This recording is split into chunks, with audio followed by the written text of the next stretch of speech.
안녕하세요. 오늘은 신장내과 부분인 질병 중에서 다낭성 신종, 영어로는 Polycystic Kidney Disease라고 하는 신장에 여러 개의 물혹들이 생기는 병에 대해서 간단히 말씀드리겠습니다.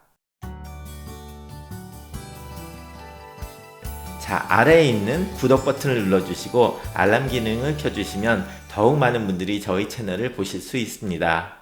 그리고 제가 하는 이 강좌가 마음에 드시면 좋아요를 눌러주시기 바랍니다.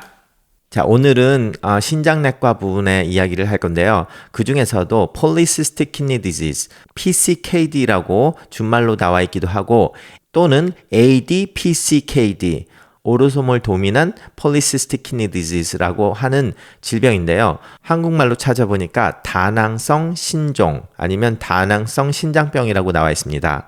이 다낭성 신장병은 우리가 유전자 병 중에서 가장 흔한 병 중에 하나로서 보통 500명에서 1000명 중에 1명이 발견되는 어느 정도 흔한 병이 되겠습니다. 보통 다낭성 신종이 있으면 이런 물혹들이 점점 커지면서 신장을 압박하기 때문에 신장에 통증이 오게 됩니다. 그래서 사람들은 신장의 통증이라고 느끼지 못하고 뒤 허리가 아프다거나 아니면 배가 아프다거나 이런 증상이 나오기도 하고요.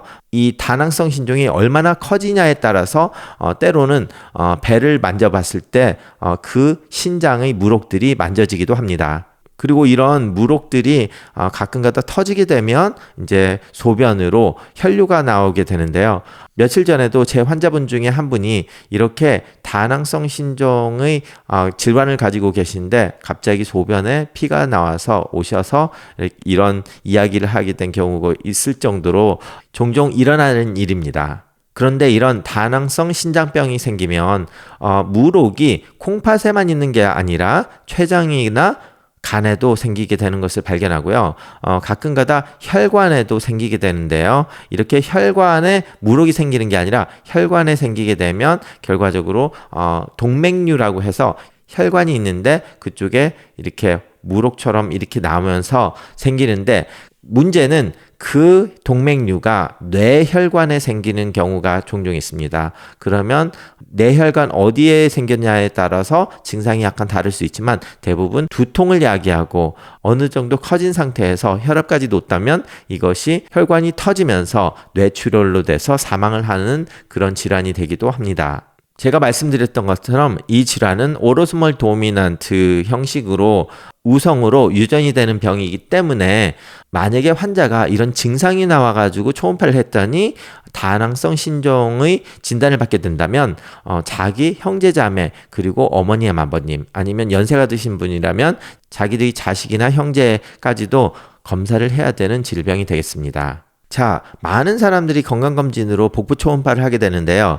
이럴 때 신장에서 물혹이 한 개 발견되는 경우는 이 다낭성 신종이라고 부르지는 않습니다. 한 개, 두 개 정도는 우리가 보통 심플 시스트 해서 그냥 물혹이 하나 있는 거기 때문에 특별히 더 검사를 할 필요는 없는데요.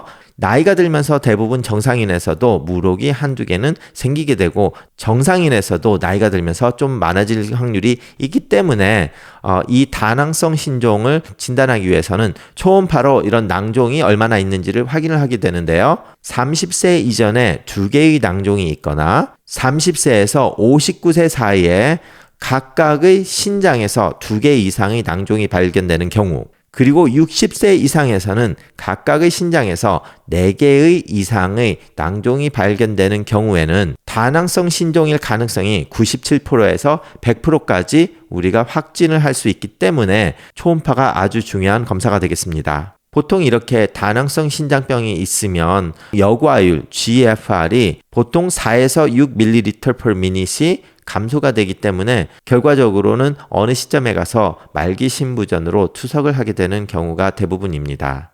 자, 그래서 이렇게 다낭성 신증후군의 진단을 받으면 거기에 대한 완치 치료는 아직 현재 없습니다. 따라서 그동안의 치료 방법들은 대부분 다낭성 신장 질환이 있을 때 거기에 2차적으로 생기는 합병증, 고혈압이 생기거나 신장에 돌을 많이 만들기 때문에 신석이 많이 생기거나 아니면은 그 물혹이 터져서 혈뇨가 나올 때 그 혈뇨에 대한 치료, 이런 것들을 위한 치료가 대부분이었고요.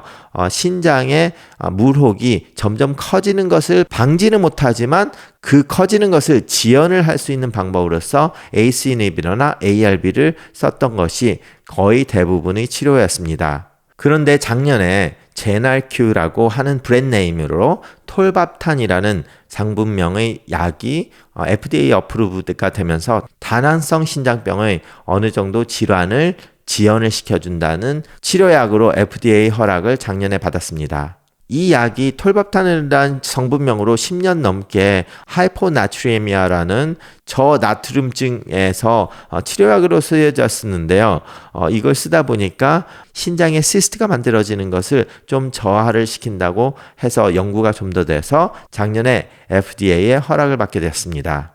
아직까지는 많이 쓰지 않은 약이기 때문에 이것이 부작용도 만만치 않기 때문에 아직까지는 아무나 막 쓰기는 조금 문제가 있지만 폴리시스틱 키드니 디지즈, 이 다낭성 신장병으로서 콩팥의 기능이 급격하게 악화되고 있는 사람이라면 충분히 위험을 어느 정도 무릅쓰고 써볼 만한 약이라고 생각을 합니다.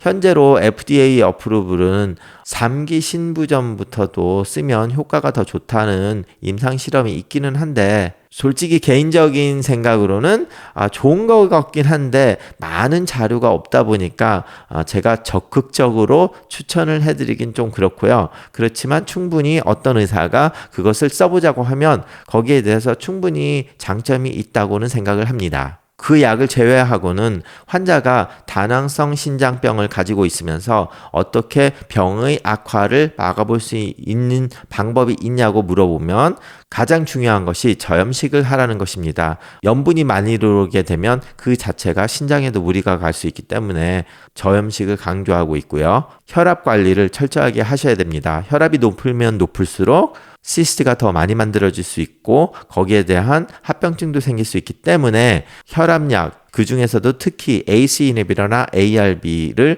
더욱 선호하면서 그 약을 쓰게 됩니다. 그리고 이런 분들이 소변에 염증이 생길 수 있기 때문에 염증이 생길 경우에 적절한 치료가 중요하고요. 초음파를 주기적으로 하면서 물혹이 커지는 것을 관찰을 하고 그리고 신장에 돌이 생기는 것도 관찰을 해서 적절한 치료가 필요합니다. 오늘은 좀 딱딱하게 말씀드린 이유가 아무래도 좀 체계적으로 말씀을 드리려고 하다 보니까 좀 그렇게 됐는데요. 이 다낭성 신장병이 있으신 분들은 가족 중에서 혹시 40대나 50대 뇌출혈로 급사를 하신 분이 있다면 반드시 뇌 MRI를 한번 찍어보시는 것도 추천을 드립니다. 다낭성 신장병이 있다고 하더라도 신장이 어느 정도 유지가 돼 있을 때는 피검사에서 정상으로 나오기 때문에 반드시 신장내과 전문의를 보시면서 주기적으로 초음파를 하고 피검사를 해서 혈압 관리와 신석 관리 그리고 염증 관리를 철저히 하시고요. 그리고 저염식 하시고 그리고 새로운 약인 톨밥탄이라는 새로운 약도 한번 써보시는 것을 고려해 보시기 바랍니다. 감사합니다.